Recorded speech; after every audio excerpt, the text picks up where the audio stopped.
Harrison Bennett called it asset depreciation. Standing with a scotch in his hand, surrounded by his sycophants, he laughed and told the room that his wife of 20 years was expired goods, a vintage car no longer worth the upkeep. He believed he had stripped Evelyn of her dignity. He believed she would fade into the background while he paraded his 24-year-old mistress through Manhattan. He was wrong. Harrison didn't realize that by throwing his wife away, he was actually setting her free to be discovered by the only man in New York more powerful than him. This is the story of how a woman labeled too old to date became the woman every billionaire wanted to know. The champagne in Evelyn's glass had gone warm, but she didn't dare put it down. In the high-stakes ecosystem of Manhattan's elite, an empty hand was a sign of weakness, a signal that you were not being served, not being attended to, and therefore not important. At 48, Evelyn Bennett knew the rules better than anyone. She had written half of them. As the wife of Harrison Bennett, the CEO of Bennett Cross Holdings, she had spent 2 decades curating the perfect life. She was the architect of his social standing, the ghostwriter of his charm, and the silent partner in his rise from a Brooklyn developer to a Manhattan titan. Tonight was the Sapphire Gala, a charity event for ocean conservation held at the Metropolitan Museum of Art. The Temple of Dendur was bathed in blue light, casting long, watery shadows against the sandstone. "Evelyn, darling, you look comfortable," a voice dripped with faux concern. Evelyn turned to see Beatrice van der Waal, a woman whose facelift was so tight she looked permanently surprised. Beatrice Evelyn smiled, the practiced muscles in her cheeks engaging automatically. "And you look vibrant. Is that a new dermatologist?" Beatrice's eyes narrowed. "Harrison seems to be enjoying himself. He's over by the bar, with that new PR girl. Sienna, is it? The one who looks like she still has a curfew."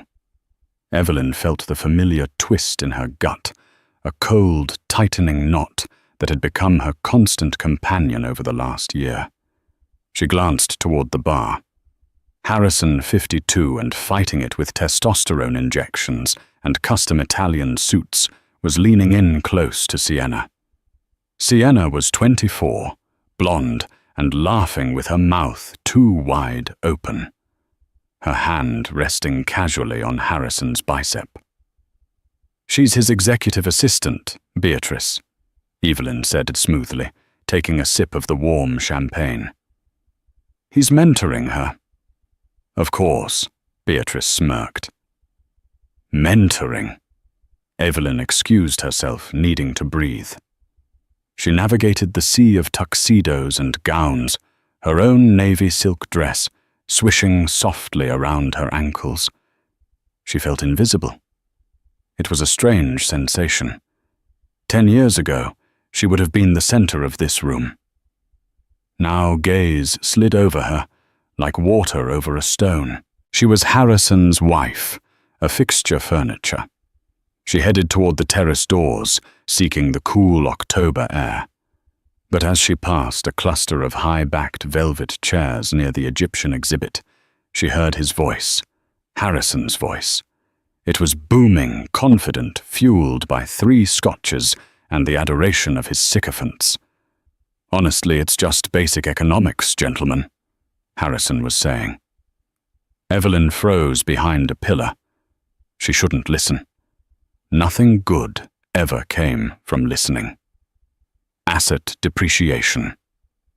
Harrison continued eliciting chuckles from the men around him. Junior partners and investors desperate for his favor. You don't keep a building when the foundation starts to crack and the facade fades. You sell. You upgrade. But Harrison, a younger voice, interjected, nervous but eager. "Evelyn has been with you since the start. Isn't there, I don't know, loyalty?" Harrison laughed. It was a cruel, wet sound. Loyalty is for dogs, Brad. Look, Evelyn was great for the climb. She knew which fork to use. But we're at the summit now. I need energy. I need vitality. There was the sound of ice clinking against glass. I told her last week we needed to talk. Harrison said, his voice dropping slightly, though still audible to Evelyn. I'm ending it. It's done. Honestly, she should be grateful. Who's going to take her on now? She's 48. In this city, she's practically a fossil. She's too old to date, too old to mold, and frankly too old to be seen on my arm. She's expired goods. The men laughed.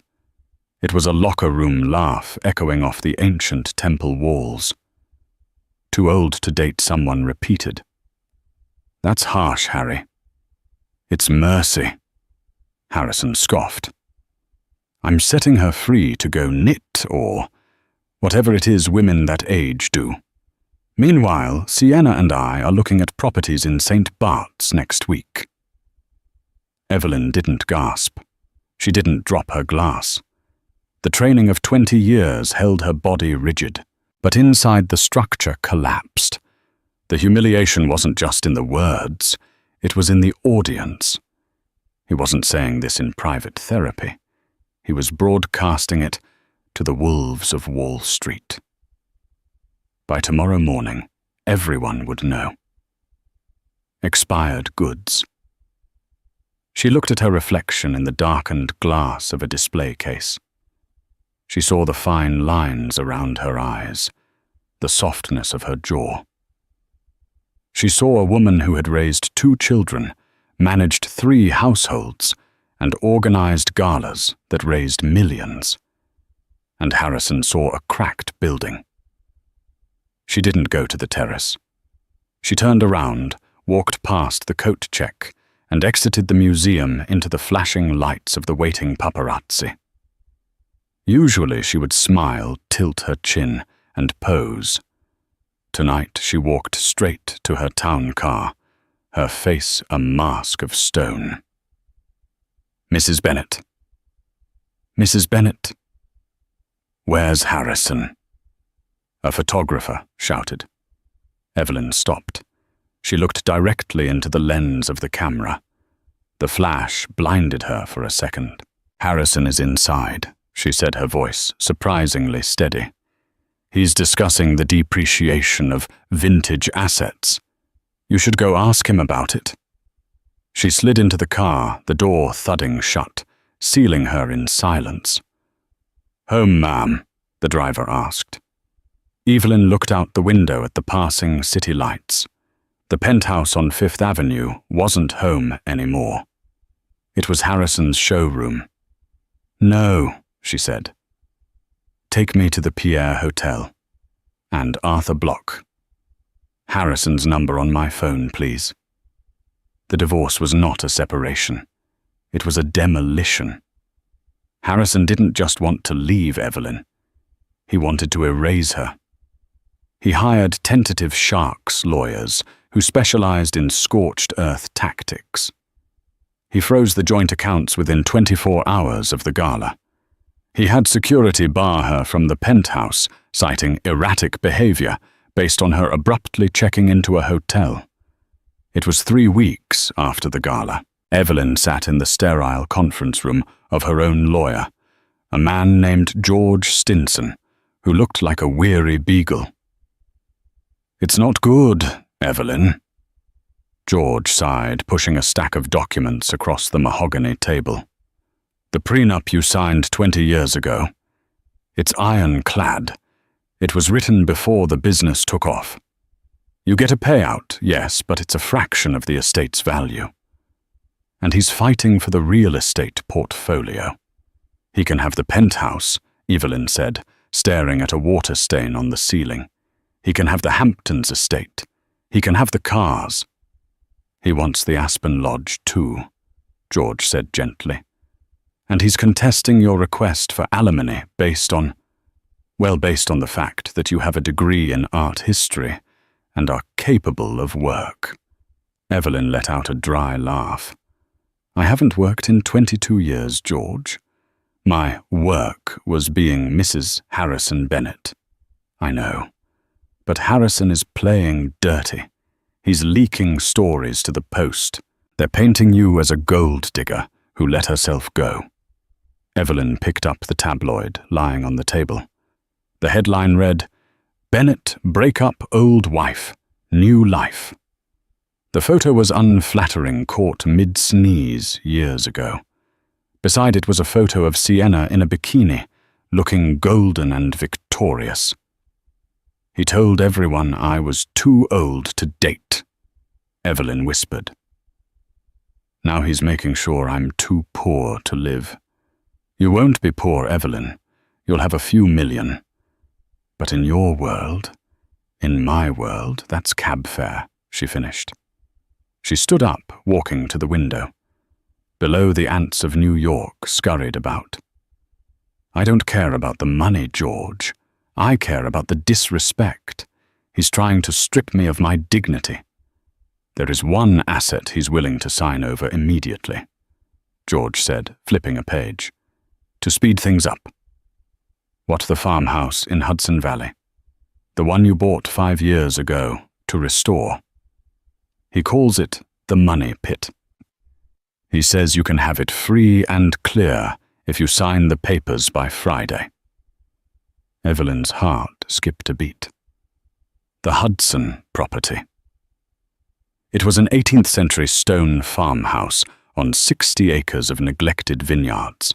She had bought it with the intention of turning it into a sanctuary, a place away from the plastic smiles of the city. Harrison had hated it. He called it a dump in the middle of nowhere. "He'll give me the farm." "Yes, but Evelyn, it requires massive renovations. It's a liability." "It's mine," she said firmly. "I chose the wallpaper. I picked the slate for the roof. He never stepped foot in it." She turned back to George. "Give me the pen." "Evelyn, are you sure we could fight, for I don't want to fight for scraps from his table, George. I want to leave the table." She signed the papers with a flourish. Evelyn Bennett was officially divorced. She was 48, single, and the owner of a crumbling farmhouse 2 hours north of the life she used to know. The move was humiliating. Harrison had given her 48 hours to remove her personal effects from the penthouse. He sent Sienna to supervise. Sienna stood in the doorway of the walk-in closet, holding a clipboard checking off items. "Harrison says the jewelry stays," Sienna said, popping her gum. "Except for family heirlooms. But the Cartier pieces were gifts, so they're considered assets of the marriage." Evelyn was packing a suitcase with her vintage cashmere sweaters. She paused and looked at the girl. Sienna was beautiful undeniably, but she had cold eyes. "You know, Sienna," Evelyn said, softly, "I was 24 once. I was the one standing in the doorway while his first wife packed." Sienna rolled her eyes. "Please, Harrison told me about her. She was crazy. You're just tired." "He'll do this to you," Evelyn said, closing the suitcase. "Give it 10 years. When the gravity kicks in and the new model comes along, you're leasing that spot at Honey. You don't own it. Get out!" Sienna snapped, her composure cracking for a second. Evelyn walked out of the penthouse without looking back. She took only her clothes, her books, and a single painting, a small, moody seascape by a local artist she had supported years ago. She drove her own car, a 3-year-old Range Rover, north along the Hudson River. As the skyline of New York faded in the rearview mirror, she expected to feel panic. Instead, she felt lighter. The air in her lungs felt real for the first time in decades. She arrived at the farmhouse at dusk. It was beautiful in a melancholy way. The stone was covered in ivy, the roof sagged slightly on the west wing, and the garden was a riot of overgrown weeds. It was broken, just like her. For the first 2 weeks, Evelyn wallowed. She drank too much wine. She cried until her eyes were swollen shut. She read the online comments on the articles about her divorce. She really let herself go. Harrison upgraded big time. Why do women think they can keep a billionaire looking like that? It was a Tuesday morning when the pity party ended. Evelyn woke up to the sound of a leak dripping into a bucket in the hallway. She looked in the mirror. She wore oversized sweatpants and her hair was a bird's nest. "Too old," she said to her reflection. She leaned in closer. Her eyes were green, flecked with gold. Her skin, though tired, was clear. Her bone structure was still there, hidden under the puffiness of grief. "No," she said. She went to the garage and found a sledgehammer left by a previous contractor. She marched into the kitchen, a hideous 1980s renovation that Harrison had refused to let her gut because of the cost, and swung the hammer. Crack. A tile shattered. Too old crack. Expired smash. She swung with the rage of 20 years of silence. She destroyed the ugly cabinets. She smashed the cheap countertop. She screamed until her throat was raw, covered in dust and plaster.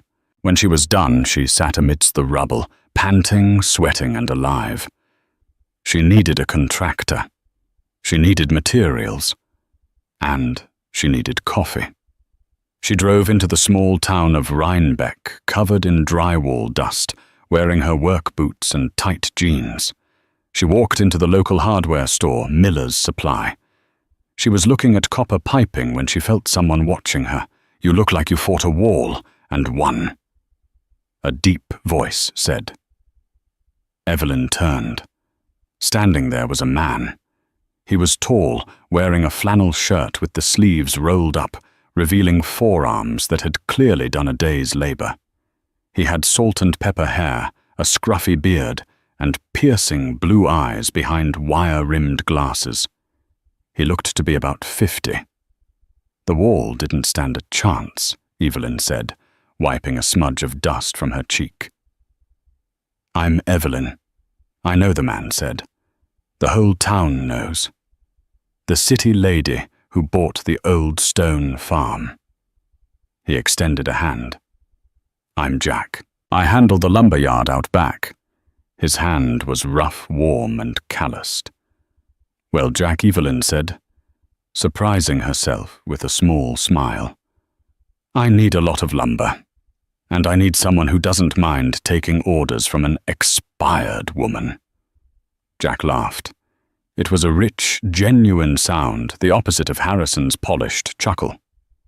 "Ma'am, looking at you, I'd say the expiration date is a long way off. You've got fire." "I like fire." Evelyn felt a blush rise up her neck. It wasn't just a compliment. It was a spark. Little did she know, Jack wasn't just a lumberyard manager. And the old stone farm wasn't just a house. It was about to become the stage for the greatest second act in New York history. But first she had to rebuild. November in the Hudson Valley was not kind to the unprepared. The wind whipped off the river with a damp, bone-chilling bite that seeped through layers of wool and insulation. For Evelyn, it was a shock to the system, a stark departure from the climate-controlled existence of her life with Harrison. There were no heated floors here, no doormen to rush her under an awning. There was only the house, the cold, and the work. The farmhouse was essentially a shell. The plumbing was archaic. The electrical wiring was a fire hazard waiting to happen, and the insulation was non-existent. Harrison had been right about one thing: it was a money pit. But he was wrong about the value. Evelyn threw herself into the renovation with a fervor that bordered on obsession.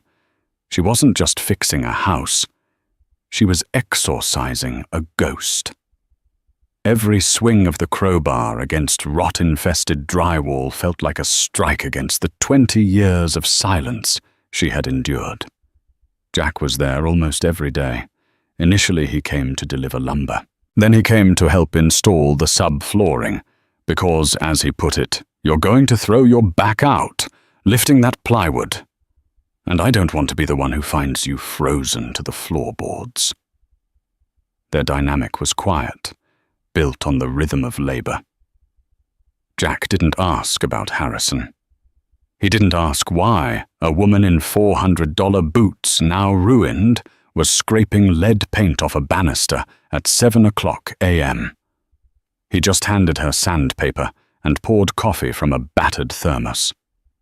"You're holding the sander too tight," Jack said one Tuesday afternoon. Evelyn was working on the main staircase. Her hair was tied back in a messy bun, her face streaked with sawdust. She turned off the machine, her hands vibrating from the torque. "I'm holding it so it doesn't fly away," she snapped, irritable from 3 hours of sleep. The boiler had broken again last night. Jack leaned against the doorframe, crossing his arms. He wore a heavy canvas jacket that had seen better decades. "You're fighting the wood, Evelyn. You're trying to force it to be smooth. You have to work with the grain. Let the machine do the heavy lifting. You just guide it." Evelyn glared at him. "Are we talking about the stairs, Jack, or are you dispensing fortune cookie wisdom?" Jack's eyes crinkled at the corners. "Just the stairs, but if the shoe fits." He walked over his boots, heavy on the drop cloths. He reached out his hand, covering hers on the handle of the sander. His skin was rough, warm, and shockingly grounding. "Loosen your grip," he murmured, standing close enough that she could smell cedar shavings and old spice. "Like this." He guided her hand. The vibration smoothed out. The machine glided. The harsh, grinding noise softened into a steady hum. "Better?" he asked. "Better?" She breathed, her heart hammering a rhythm that had nothing to do with home improvement. He stepped back immediately, respectful of the boundary, but the air in the foyer had shifted. It was charged. Later that evening, a storm rolled in. The power flickered and died, plunging the farmhouse into darkness. The only light came from the fireplace in the great room, which Evelyn had managed to get working the week before. Jack had stayed to help her secure a tarp over the leaking West Wing roof. Now they sat on the floor near the hearth, eating takeout noodles from the only Thai place in town. "So," Jack said, poking at his pad Thai with a plastic fork. "Harrison, the guy in the papers, that's him." It was the first time he'd said the name. Evelyn looked into the fire. "That's him, the king of New York real estate. And you were the queen." "I was the chief operating officer of his life," Evelyn corrected bitterly. "I managed the staff, the parties, the image, the ego. I smoothed the edges so he could shine. And when I developed a few edges of my own, well, you saw the headlines, expired." Jack took a sip of his beer. "He's an idiot." "He's a billionaire, Jack. He's not an idiot. He calculated the return on investment and decided I was a depreciation asset." "No," Jack said firmly, turning to look at her. The firelight danced in his glasses, hiding his eyes, but his voice was steel. "He's an idiot because he looked at a masterpiece and saw a canvas he couldn't control anymore. There's a difference between value and price. He knows the price of everything. He knows the value of nothing." Evelyn felt tears prick her eyes. She blinked them away furiously. "I am not a masterpiece, Jack.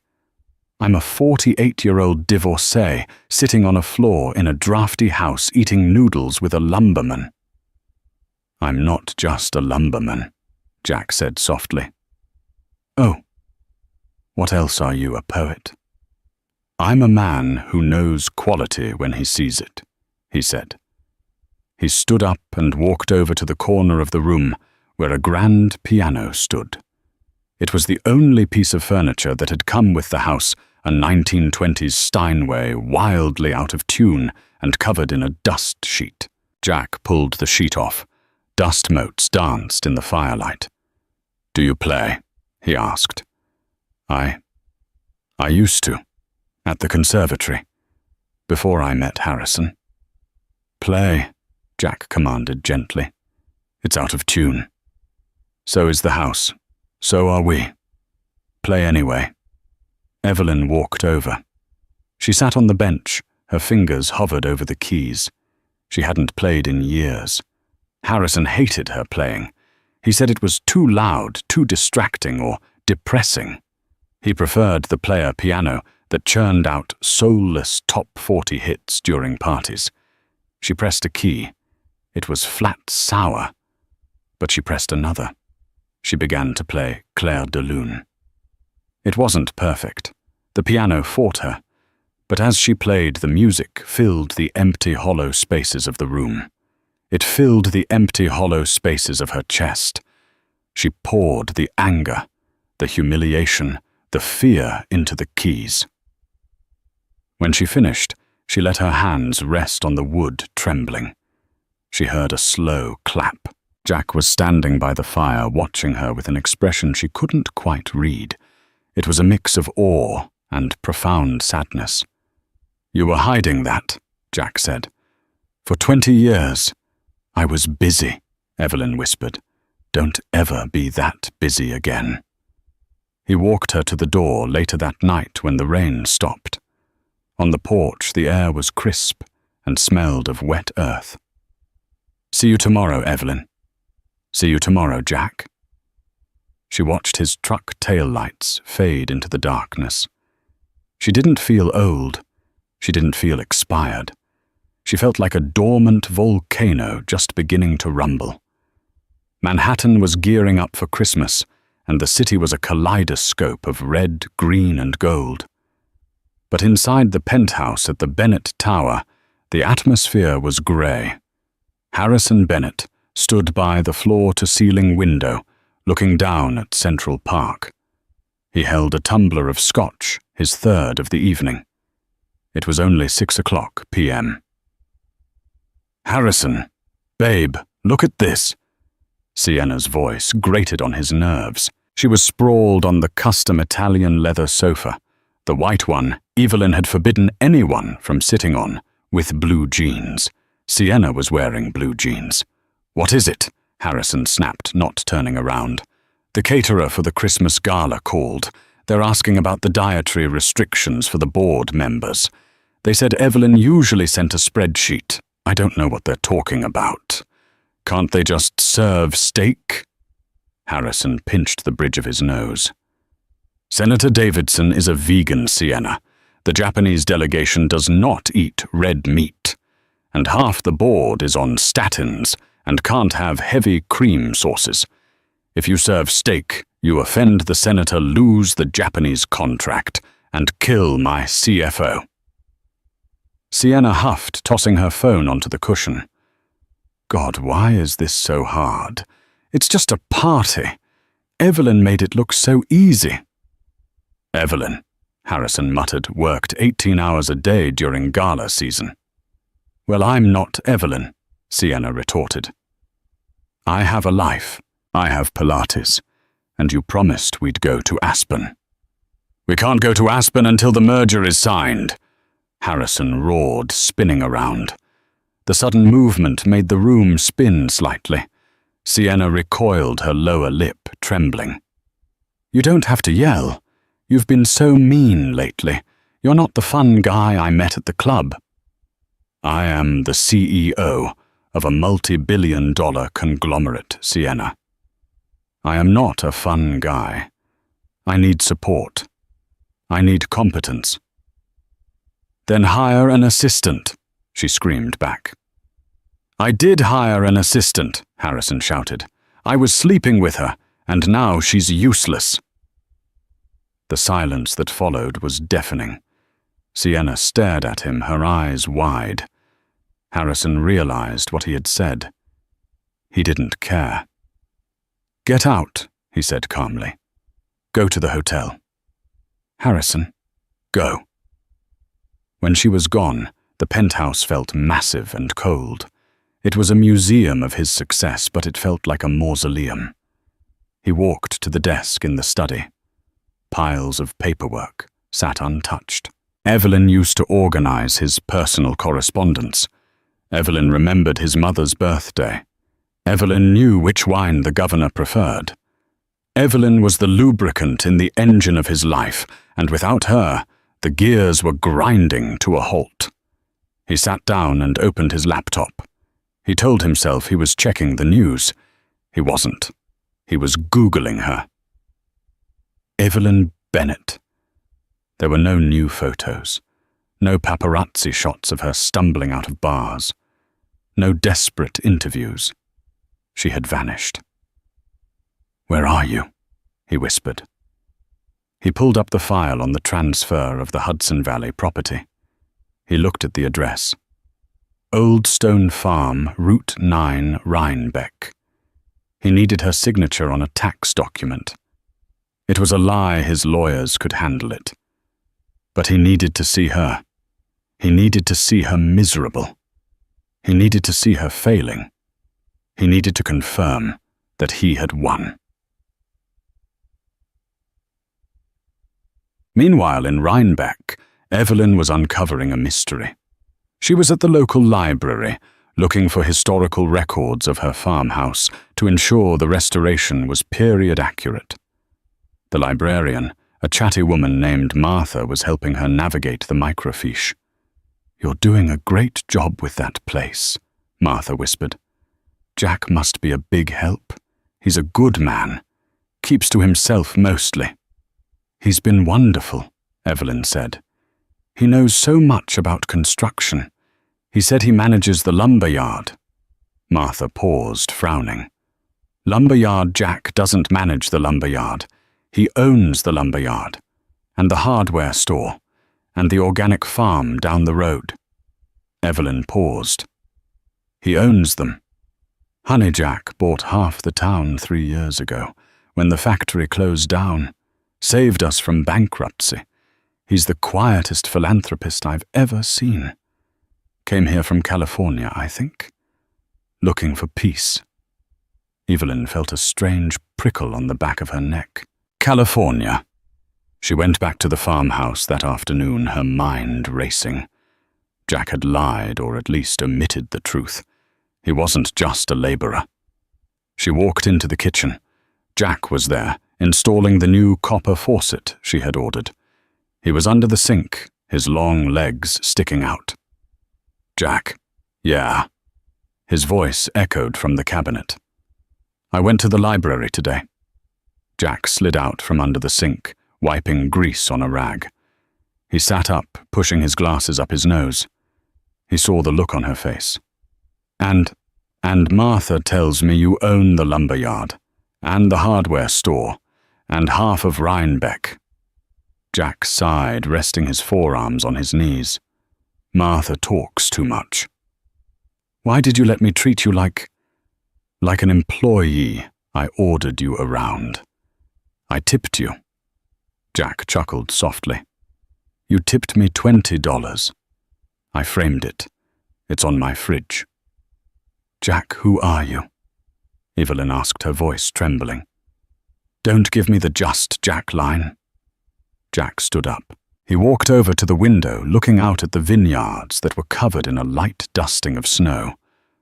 "My name is Jackson," he said slowly. "Jackson Sterling." Evelyn gasped. The air left the room. Jackson Sterling, the founder of Sterling Volt, the pioneer of next-generation battery technology, the man who revolutionized green energy, and then at the height of his fame 3 years ago vanished from the public eye after his wife died in a car accident. He was worth billions, more than Harrison, much more. "You're Jackson Sterling," she whispered, "the Time magazine Person of the Year." "I was." Jack said, turning to face her. He looked tired. Then I lost Sarah. And the money, the fame, the magazine covers. It all felt like ash. I couldn't breathe in that world anymore. Everyone wanted something. Everyone was selling something. So I sold my shares, kept a controlling interest, and walked away. I came here to be nobody. He took a step toward her. I didn't want you to know, he said intensely. Because when people know, they change. They start looking at the wallet, not the man. But you treated me like a guy who hauls wood. You yelled at me for tracking mud in. You made me coffee because you wanted to, not because you wanted a donation. Evelyn stared at him. She saw the billionaire now. The intelligence, the burden of power. But she also saw the man who had sanded her stairs and listened to her play piano. I'm not interested in your wallet, Jack, she said, her voice steady. I had a wallet. It was attached to a man who thought I was an accessory. I'm allergic to wallets. Jack smiled, a genuine, relieved smile that reached his eyes. Good. Because I'm starting to think that the old stone farm isn't the only thing around here worth restoring. He reached out and took her hand. His thumb brushed over her knuckles. Evelyn, he said, his voice dropping an octave. I have a charity gala next week, in the city. I haven't gone back in 3 years. My board is begging me to make an appearance to calm the investors. I swore I wouldn't go. But... He looked at her, his eyes searching hers. I'd go if I had a reason to. If I had an ally. Someone who knows the sharks and knows how to swim with them. Evelyn's heart raced. A return to the city. To the world that had spat her out. You want me to go with you? I want to go with you, Jack corrected. I want to show them what real quality looks like. I want to walk in there with the most impressive woman I've ever met. And I want to see Harrison Bennett's face when he realizes what he threw away. Evelyn pulled her hand back slightly. Revenge. No, Jack said. Justice and maybe a date, a real one, where I wear a tuxedo and you don't wear work boots. Evelyn looked at her reflection in the dark kitchen window. She saw the new Evelyn. Stronger, wiser, and yes, terrified. I have nothing to wear, she said. Jack grinned. I have a plane. We can go to Paris for the weekend. Fittings at Dior. Evelyn laughed, and it was a sound of pure joy. Let's go to Paris.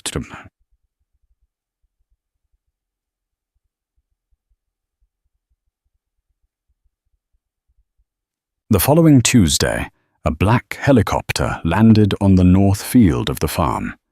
Harrison Bennett's private investigator parked down the road in an unmarked sedan, snapped photos as Evelyn Bennett, wearing a trench coat and sunglasses, boarded the chopper with a man the PI couldn't quite identify.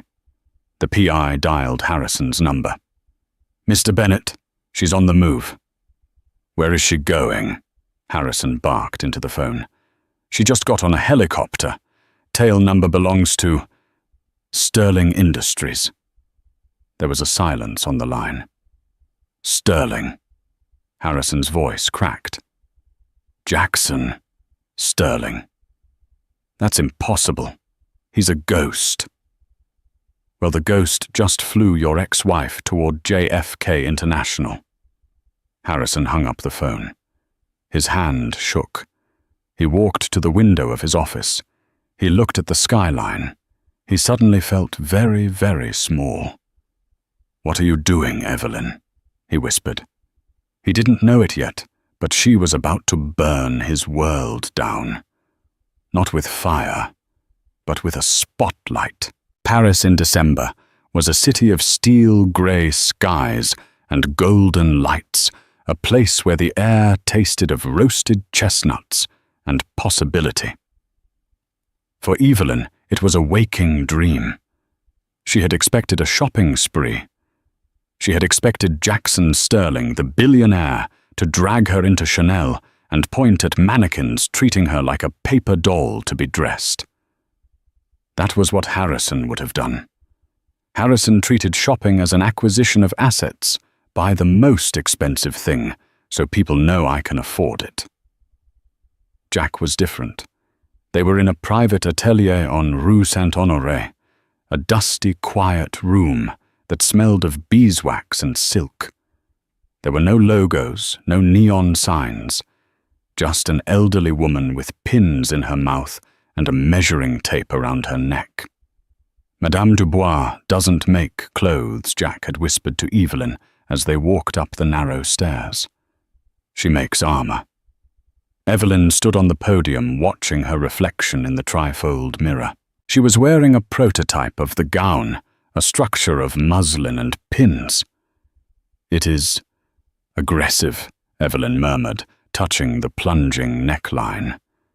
It is unapologetic. Madame Dubois corrected her voice raspy. She tugged at the waist, cinching it tighter. You have a waist, madame. Why did you hide it for so long? The man you were with, he liked you to be a box non. Easier to stack. Evelyn caught Jack's eye in the mirror. He was sitting on a velvet sofa, sipping espresso, watching her with an intensity that made her skin prickle. He wasn't looking at the dress. He was looking at her. I was a box, Evelyn whispered. I was a container for his life. Not anymore, Jack said. He stood up and walked over. Evelyn, the gala in New York isn't just a party. It's a declaration. When we walk in, I don't want them to see Harrison's ex-wife. I want them to see the woman who survived him. He turned to Madame Dubois. The silk. The platinum one. Madame Dubois smiled a wicked glint in her eye. The liquid silver. Excellent choice. Over the next 3 days, Evelyn felt the layers of the last 20 years peeling away. It wasn't just the clothes. It was the way Jack listened. They spent hours walking along the Seine. He told her about the pressure of being a prodigy, the crushing weight of expectation that led him to hide in Rhinebeck. He told her about his late wife, Sarah, and how he had forgotten how to breathe after she died. I was dead, too, Evelyn admitted one evening as they sat in a bistro near Notre Dame. I was walking, talking, hosting parties. But I was a ghost. I thought my life was over at 48. Jack reached across the table, taking her hand. His grip was firm, the calluses from the lumber yard still there against her skin. Evelyn, wine gets better with age. Stone gets harder. The only things that rot are the things that aren't built to last. Harrison. He's cheap drywall. You're marble. Evelyn looked at him, and for the first time in forever, she didn't feel the need to look away. Why me, Jack? She asked. You could have anyone. Models, actresses. Why the woman buying copper pipe in muddy boots? Because, Jack said softly, the models and actresses want Jackson Sterling, the billionaire. They want the finished product. You saw a man covered in sawdust and treated him with dignity. You saw the rough draft and didn't try to edit it. That's rare, Evelyn. That's priceless.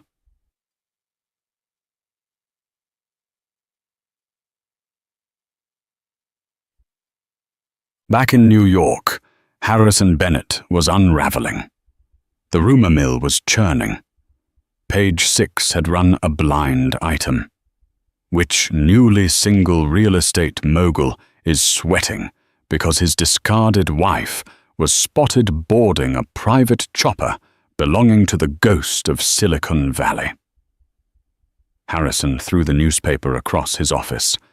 It fluttered and landed on the floor next to a pile of cancelled contracts.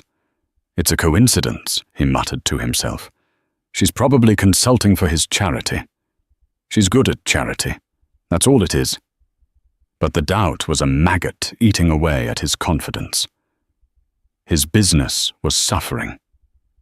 Without Evelyn's subtle diplomacy, he had offended the zoning commissioner at a lunch meeting. He had forgotten the birthday of his biggest investor's wife. The social calendar, once a well-oiled machine managed by Evelyn, was now a chaotic mess managed by Sienna. Speaking of Sienna, she walked into his office wearing a skirt that was too short for a boardroom and chewing gum.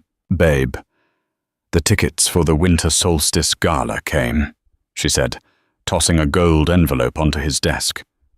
"Are we going?" "It sounds boring." Harrison looked at the envelope. The Winter Solstice Gala, the event of the season, every titan of industry would be there. "We are going," Harrison said, his jaw tightening. "And you are going to wear something elegant, no sequins, no cutouts." Sienna rolled her eyes. "You're no fun anymore. You're obsessed with her." "I am not obsessed," Harrison roared, slamming his fist on the desk. "I am managing a PR crisis. If she shows up there, if she tries to embarrass me." "How can she embarrass you?" Sienna laughed. "She's a nobody. You said it yourself. She's expired." Harrison looked at the young woman he had blown up his life for. She was pretty, yes, but she was vacant. There was no shared history, no shorthand, no steel. "Just get the dress, Sienna," he whispered, "and for God's sake, stop chewing gum." The night of the Winter Solstice Gala, the steps of the Metropolitan Museum of Art were transformed into a river of red velvet. Flashbulbs popped like lightning storms as the elite of New York ascended the stairs. Harrison Bennett stepped out of his limousine. He adjusted his tuxedo, checking his reflection in the car window. He looked good, he told himself. Distinguished. Powerful. Sienna climbed out after him. She had tried to her credit. She was wearing a black dress, but it was ill-fitting, bunching at the waist. She looked like a child playing dress-up in her mother's closet. She grabbed Harrison's arm, her nails digging in. "Smile, babe," she hissed as the cameras turned toward them. Harrison fixed a rictus grin on his face. "Harrison. Harrison. Is it true? Evelyn is in town?" a reporter shouted from behind the velvet rope. "No comment," Harrison growled, moving faster.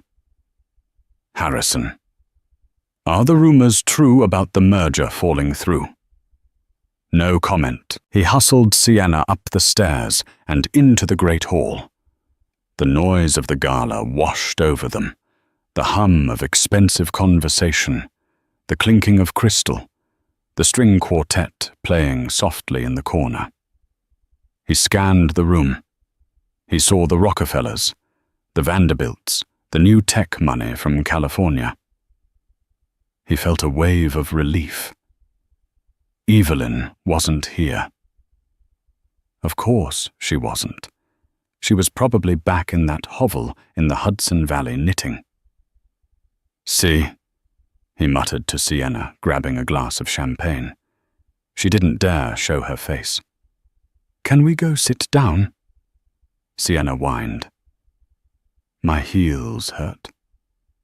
Suddenly, the hum in the room changed.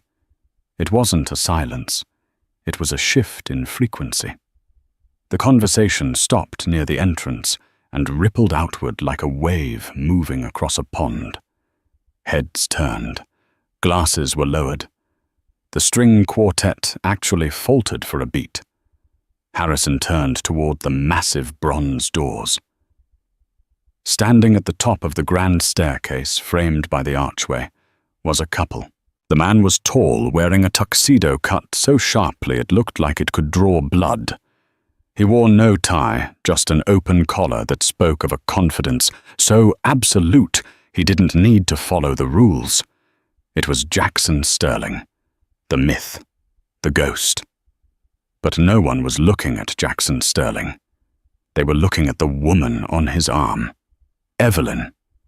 She was wearing a gown of liquid silver silk that seemed to be poured over her body.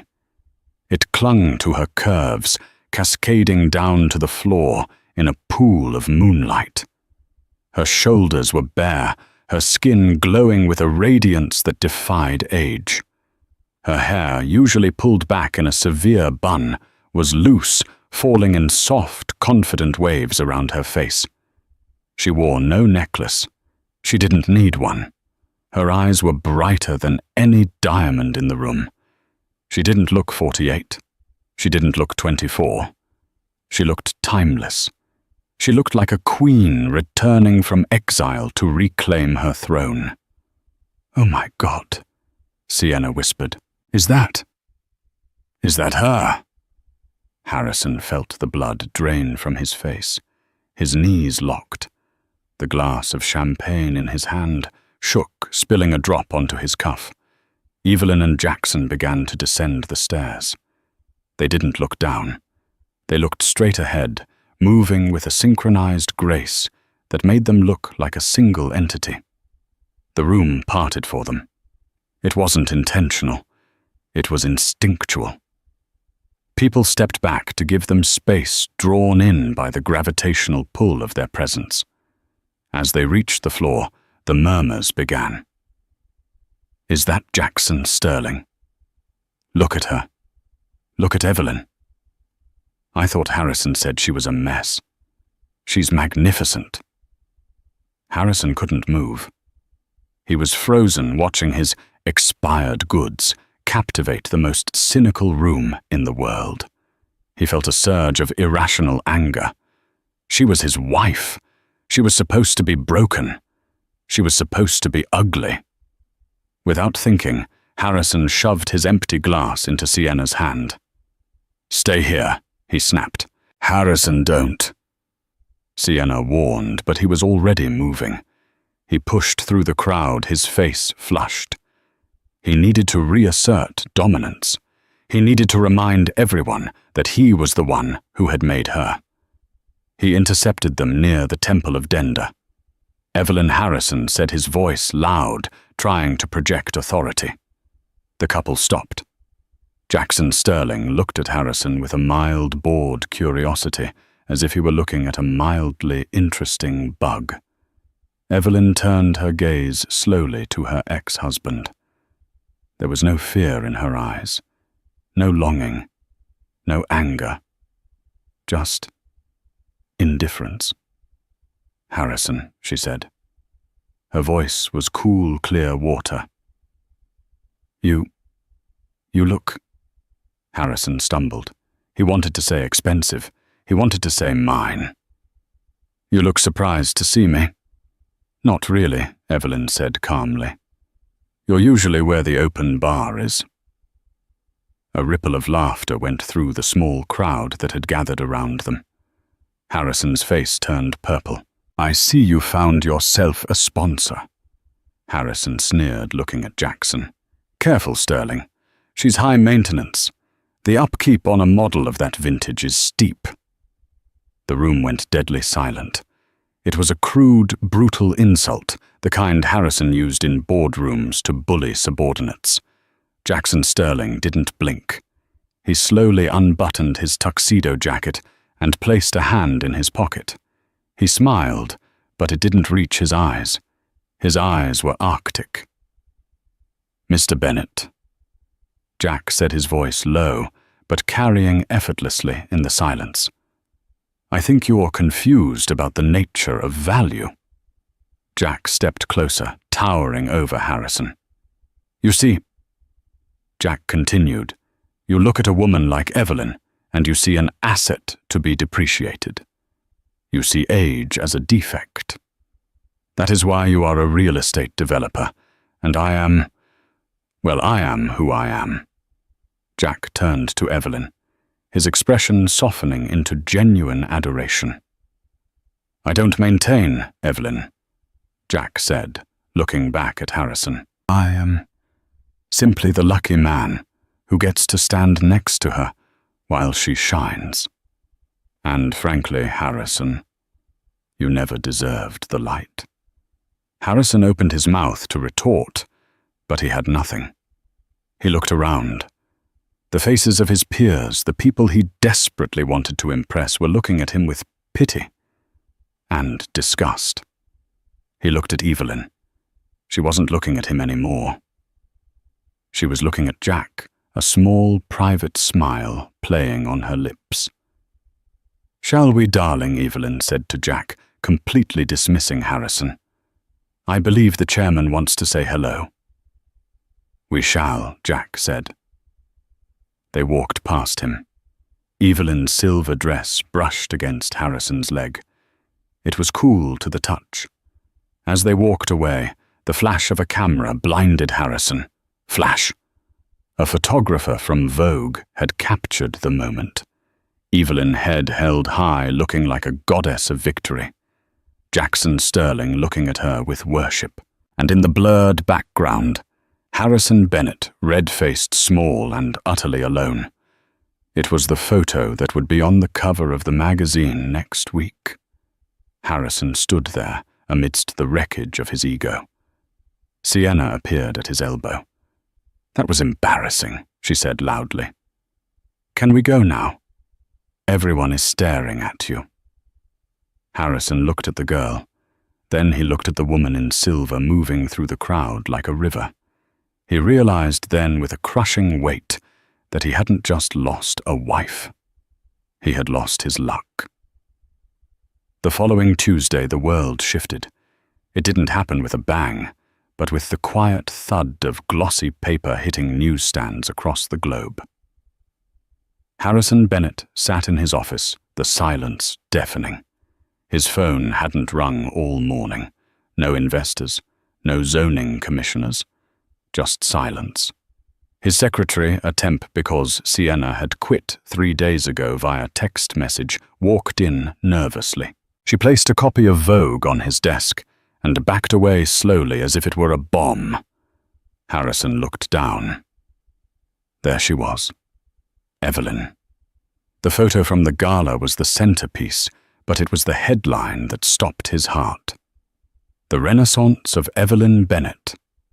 Why the second act is always the best. Inside the article was a masterclass in grace. Evelyn didn't badmouth Harrison. She didn't mention his affair or his cruel comments about her being expired. She didn't have to. The journalist had done the work contrasting Evelyn's dignity with reports of Harrison's public meltdown and crumbling business deals. The article revealed that Evelyn and Jackson Sterling were launching a new venture, the Sterling Foundation for Heritage Restoration, dedicated to preserving historic architecture. Evelyn wasn't just a girlfriend, she was the CEO. Harrison flipped the page. There was a sidebar interview with Jackson Sterling. Q. Mr. Sterling, what drew you to Evelyn? Most people look for the shine. I was looking for the steel. Evelyn is the strongest structure I've ever known. Harrison closed the magazine. He looked out the window at the city he thought he owned. He had traded a diamond for a rhinestone because he thought the diamond was too old. Now the rhinestone was gone and the diamond was out of reach, shining in a crown he could never afford. 6 months later, the old stone farm was finished. It wasn't just a house. It was a sanctuary. On the back porch overlooking the vineyard, now heavy with grapes, Jackson found Evelyn. She was reading a letter. "Good news," he asked, handing her a glass of wine. "Harrison sold the penthouse," she said quietly. "Bankruptcy protection. He's moving to a condo in Jersey City." Jackson sat beside her, resting his hand on her knee. Do you feel sorry for him? Evelyn looked at the sunset painting the sky in hues of violet and gold. I feel indifferent, Jack, and that's the real freedom. Jackson smiled.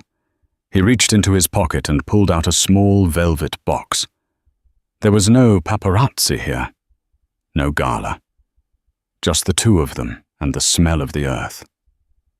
Well, Jackson said, his voice thick with emotion.